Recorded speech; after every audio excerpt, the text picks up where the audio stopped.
আলোচনা প্রসঙ্গে আলোচ্য বিষয় অন্যায়ের প্রতিরোধ না করার ফল। ক্ষিতীশদা জিজ্ঞেস করলেন, অসৎ কাজ রোধ করার অনেক কৌশল আছে। সামনাসামনি প্রতিবাদ না করে তো চলেই না, কিন্তু প্রতিবাদ করলেই ঝগড়া লেগে যায়। শ্রী শ্রী ঠাকুর বললেন, নিজেকে না হারিয়ে তেজ ও শক্তি নিয়ে দৃঢ়ভাবে ইষ্টের স্বার্থে যদি রুখে দাঁড়ানো যায়, তাহলে ঝগড়া বাঁধবে কেন? ঝগড়া করতে তো দুপক্ষ লাগে। তুমি তো ঝগড়া করতে যাওনি, তুমি গেছ মঙ্গলের জন্য। কিন্তু তার ঝগড়ার ধাক্কায় উত্তেজিত হয়ে যদি নিজের লক্ষ্য ভুলে গিয়ে প্রতিক্রিয়ায় বিভ্রান্ত হয়ে পড়ো, তাহলে তুমিই হেরে যাবে।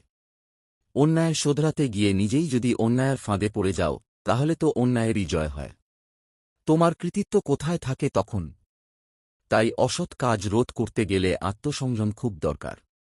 তেজ আর ক্রোধ তো এক জিনিস নয়। যাক সে কথা। তুমি যে নানা কৌশলের কথা জিজ্ঞাসা করছিলে, সে বিষয়ে আমার জীবনের কয়েকটা ঘটনা বলি। একজন চোর ছিল। আমি তা জানতাম। একদিন তার সামনে আর অন্য কয়েকজনের সামনে কথায় কথায় বললাম, কেউ অন্যায় করলে আমরা তাকে শাস্তি দিই, কিন্তু কি আমরা কখনো ভাবি, সে কেন অন্যায় করে? ধরো একজন চুরি করে। চুরি করলে আমরা তাকে ধরে জেলে পুরি। কিন্তু সে যাতে চুরি না করে, তার জন্য কি আমরা কিছু করি? তার হয়তো যোগ্যতা নেই। কিন্তু অযোগ্য মানুষেরও তো পেটে খিদে লাগে। তার ছেলেমেয়েরাও তো না খেয়ে থাকলে কাঁদে। তাদেরও তো খেয়ে পরে বেঁচে থাকার ইচ্ছে আছে। জীবন বাঁচানোর এই সাধে কি অপরাধ আছে? এখন বেঁচে থাকার এই তাগিদে যদি সে চুরি করতে বাধ্য হয়, তাহলে তার দোষটা কি? আমরা কি তার যোগ্যতা বাড়ানোর ব্যবস্থা করি? না, তার ছেলেমেয়েরা না খেয়ে থাকলে তাদের খেতে দিই।